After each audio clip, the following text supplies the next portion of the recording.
수원여자대학교 장기원 총장을 모시고 이야기를 한번 들어보겠습니다.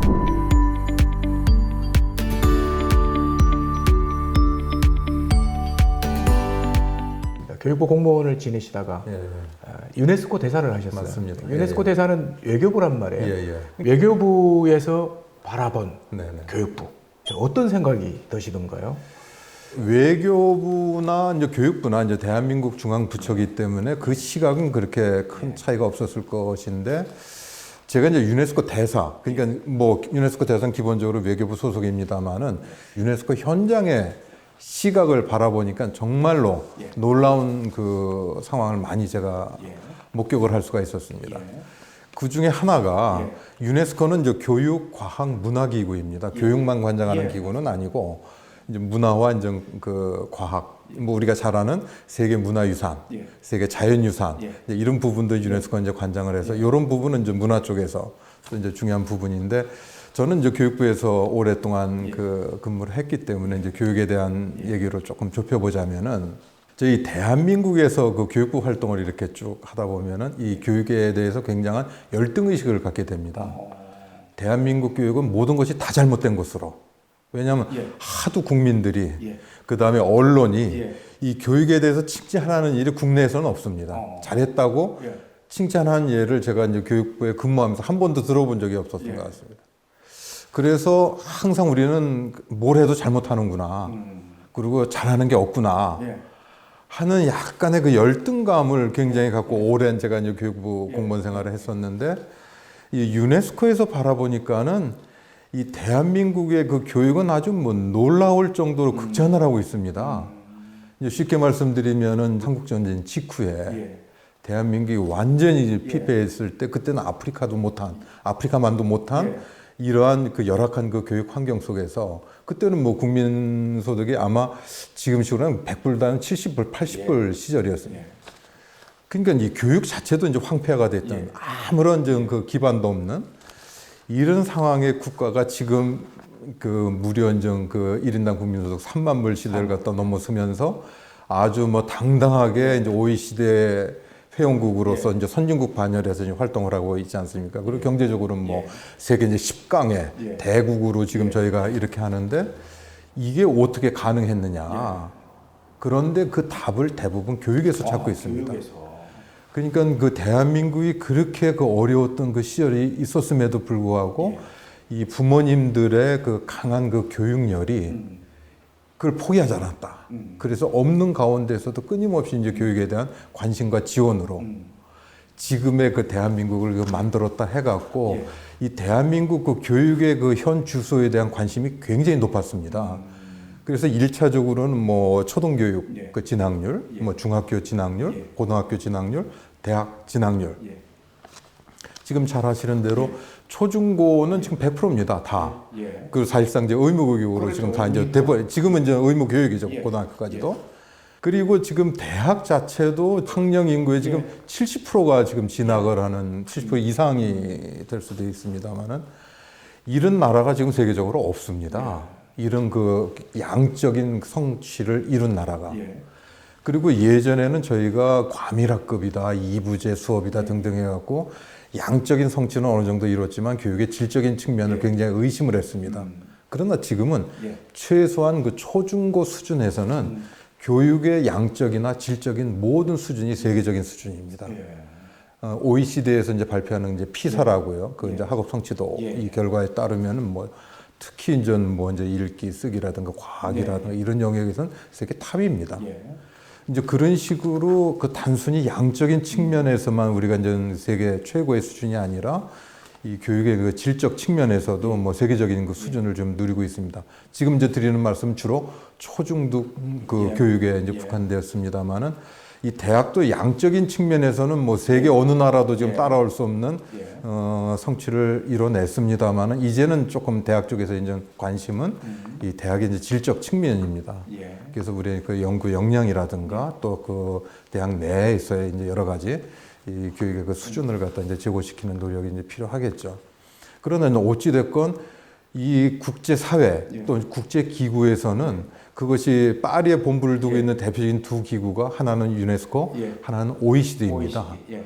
이 양대 기구가 예. 한국을 아주 극찬을 하고 있습니다. 다른 영역보다는 이 교육에 있어서. 교육 분야. 예. 그리고 이 교육이 이제 경제 성장의 아주 견인차 역할, 그 원동력이었다. 이걸 뭐 거의 확신을 하고 지금 얘기를 하고 있습니다. 그래서 지금 우리가 보면은 그 개도국에 대한 이제 원조, 예. 이제 소위 말해 ODA라는 그 사업을 이제 진행을 할 때 그 OECD 회원국도 마찬가지고요. 유네스코도요. 예.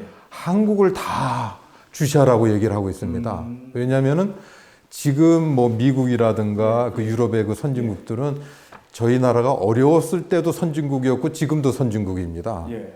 그 지위, 선진국 지위가 달라지질 않았습니다. 그러나 대한민국은 그 시절에는 최빈국, 예. 세계에서 가장 못 사는 나라였는데 지금은 그 선진국 반열에 올라와 있습니다. 그러니까 이 경험이 없는 선진국들이 개도국을 도와주기가 굉장히 어렵습니다. 예. 그리고 그 선진국이 도와주는 그 경험은 실패할 가능성이 굉장히 많습니다. 그러나 대한민국은 이미 그 어려운 과정을 다 이제 겪었던 나라이기 때문에 예.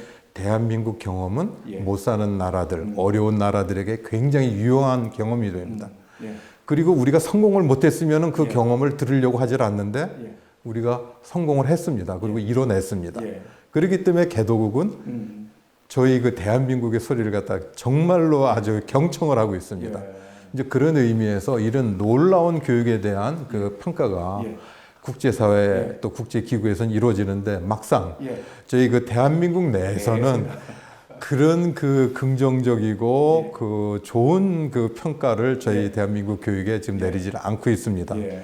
그래서 이제 이 측면이 굉장히 좀 안타깝고 예. 그리고 이제는 제가 조금 그 우리 이제 대한민국 그 교육계에도 좀 드리고 싶은 말씀이 이 조금 긍정적인 측면을 한번 생각해 봤으면 좋겠다. 물론 아직도 부족한 점이 많고 이제 저희가 이제 고쳐야 될 부분들이 많이 있겠습니다만은 그럼 그때로 노력은 하면 되지만 이렇게 강한 경쟁력을 지닌 우리 이제 교육 제도, 교육 체계에 대한 자부심은 우리가 포기해서는 안 될 것 같다. 그 자부심 속에 우리가 이제 부족한 부분을 갖다 계속 이 보완해 나가는 이런 노력이 필요하지 않는가. 그래서 이제는 그런 이 국제적인 그 시각도 우리가 존중하면서 다시 우리의 그 자세를 갖다 좀 새롭게 하는 이러한 노력이 필요하지 않을까 하는 생각이 듭니다. 그 국내에서는 부정적인 시각이 많다는 거죠. 그렇다 보니까 이제 정권이 바뀔 때마다 교육부 없어야 된다 하는 이야기들이 참 많았어요. 거기서는 어떻게 됩니까? 그러세요? 그 부분은 제가 보면은 그 교육부의 정체성과 관련된 부분인 것 같습니다. 그 아까 말씀드린 교육부가 사랑받는 부처가 되면은 바꿔야 된다는 얘기가 안 나옵니다. 그런데 교육부를 바꿔야 된다는 얘기는 어디서부터 나오면 교육 현장에서부터 먼저 나옵니다. 이게 정말로 이제 안타까운 얘기입니다. 이 초등학교, 중학교, 고등학교, 대학교 현장에 계신 분들이 교육부가 왜 존재하느냐, 그 왜 존재를 하게 하느냐 이런 비판을 지금 현재도 계속 하고 있는 도움이 안 현실입니다. 된다는 이야기죠. 그러니까 교육 현장에 도움이 되지 않는 교육부라는 생각입니다. 사실 교육부 역할은 그렇지는 않습니다. 왜냐하면은 이 초중등 교육 같은 경우에는 지방교육재정교부금이라는 어마어마한 재원을 이 정부에서 그 제도를 통해서 확보를 해갖고 교육 현장에 내려주는 뭐 여러 가지 눈에 보이지 않는 역할을 많이 하고 있습니다만은 그러한 그 거시적인 역할은 교육 현장은 잘 알지를 못하고 있습니다. 그렇다면은 교육부는 그 교육 현장의 그 작은 모습, 작은 하나하나가 아 진짜 고맙다 하는 것을 느끼게 해주는 이 역할을 해줘야 되는데 이 교육부가 너무 그 관리 그리고 이제 정부 내에서의 그 역할에 많이 이제 치중을 하다 보니까 이 현장을 갖다가 상당히 좀 멀리하는 이런 모습들이 지금 벌어지지 않는가. 그렇기 때문에 이러한 모습을 지켜나가지 못하는 한 정권이 바뀔 때마다 끊임없이 이제 이 부분은 문제 제기가 지금 될 것으로 생각이 됩니다. 그래서 많은 경우에 초, 중, 등 교육은 시도 지금 교육청이 있고 이제 교육감이 있으면은 그쪽에서 하면 되지 교육부가 왜 중앙부처에서 그걸 관리하려고 하느냐. 이 논쟁은 뭐 지금도 아마 이제 쉽게 사라지지 않을 것으로 생각이 되고 대학은 기본적으로 대학 자율입니다. 그리고 그 선진국의 경우에 대학을 지배하고 있는 기본적인 그 원리가 행정적으로는 자율, 재정적으로는 통제. 이 두 가지 원리입니다. 그리고 행정적으로는 그 정부가 간섭하지 않는 것이 이 대학과 정부의 관계에서는 가장 기본적인 그 관계입니다. 그리고 이제 재정적인 그 통제를 하더라도 무자비한 일률적인 통제가 아니라 정부의 돈이 들어가는 경우에는 그 정부의 그 돈에 관해서만 통제를 하는 것이 이 선진국의 경우에도 일반적인 예입니다. 왜냐하면은 정부의 돈은 그것은 이제 국민의 그 세금에 기초하기 때문에 그 세금이 적절하게 쓰여진 일을 확인할 의무가 정부에게는 있습니다. 그런데 그 대한민국의 경우에는 그렇지가 않습니다. 이 일반 그 대부분의 그 사학은 그 수입의 대부분이 학생 그 등록금에 의지를 하고 극히 일부분만 이 정부 재정 지원금이 이제 프로젝트 베이스로 이렇게 지원이 되는데 이 뭐 교육부 감사를 통해서 그 대학의 전 영역이 통제 속에 들어갑니다. 그리고 그러한 그 획일적인 그 감사 이제 조사 활동을 통해서 행정 영역까지도 이 자율이 그냥 다 이제 훼손되는. 그러면은 이제 이런 상황 속에서 대학 현장에 계신 분들이 어떻게 교육부를 갖다가 이 좋은 좋아하고 좋은 얘기를 하겠습니까? 그러니까 거기는 이제 있어서는 안 될 부처. 이런 식으로 자꾸만 이제 생각을 하기 때문에 이런 그 정권이 바뀌고 이 이제 그 과도적인 상황이 될 때마다 이 교육부는 이제 항상 그 위기에 몰리는 그런 그 상황인 것 같습니다. 그래서 이제 그런 측면에서 교육부의 역할을 과감하게 재정립하는 이런 노력이 이제 필요하지 않을까 하는 생각이 듭니다. 지금 이제 대학 총장직을 이제 두 번째 하시는 거예요. 네, 그렇습니다. 그러면 교육부 계실 때하고 지금 이제 현장에 와 계신데, 아 뭐야 이 상황에서 왜 교육부가 왜 그래? 막 이런 때를 자주 느끼시겠어요? 예, 그렇습니다. 이제 그 지난 그 제가 이제 국제대학 총장을 이제 4년을 하고 지금 두 번째로 수원여대 총장직을 수행을 하고 있습니다. 그렇기 때문에 이 교육부의 그 모습을 정말 제가 이제 교육부에 이제 근무할 때는 전혀 다른 모습으로 이 경험을 하고 있습니다. 아, 제가 근무했을 때도 이렇게 과다하게 이제 규제를 했는지, 그게 이제 제 자신을 이제 굉장히 많이 이제 반성을 하면서 왜 그때는 그런 노력을 적극적으로 수행하지를 못했나 하는 안타까움이 굉장히 많이 들고 있는 상황입니다. 교육계에 계시는 후배들에게 해주고 싶은 말씀이 있다면요. 지금 단계에서 이렇게 돌이켜 보면은 제가 이제 가장 이제 아쉬웠던 부분이 그 현장과의 관계였습니다. 이제 그래서 제가 꼭 드리고 싶은 말씀은 경청하자라는 한 말씀을 좀 드리고 싶습니다. 이 경청을 하려면은 이 경청의 대상이 있어야 되지 않겠습니까?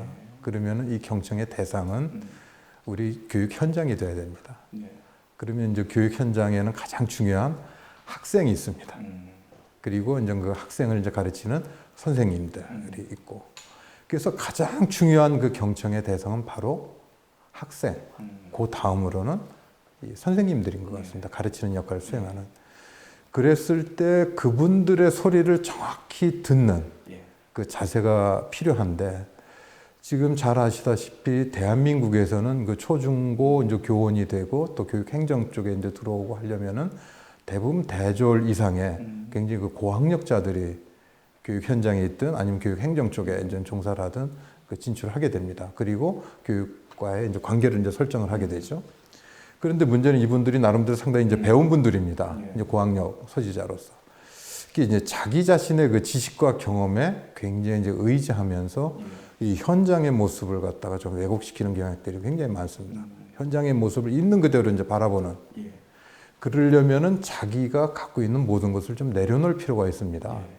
자기 어떤 학력이라든가 이제 경력이라든가 그 부분은 사실 아주 극히 일부에 이제 불과한 그 경험인데 그것이 마치 그 전체인 양 자기의 잣대로 그 들여다보는 이런 경우가 너무나 많습니다. 특히 그 영향력이 큰 중앙부처의 그 공무원일수록 그것은 더 위험한 그 상황입니다. 그래서 이 경청을 하려면은 제일 중요한 부분이 자신을 비우고 자신을 내려놓는 그 노력입니다. 그래서 나는 아무것도 모르고 있다. 그러니까 열심히 현장에 가서 그 소리를 듣고 이제 배워야 된다는 이 자세가 됐을 때 아마 이 교육 현장이 이제 교육부를 갖다 이제 사랑하는 모습으로 이제 발전이 되지 않을까 하는 생각이 드는데 현재까지는 이제 그런 모습들이 잘 이루어지지 않고 있는 것 같습니다. 그래서 행정의 대상은 국회나 정부 부처가 아니라 우리 학생과 선생님입니다.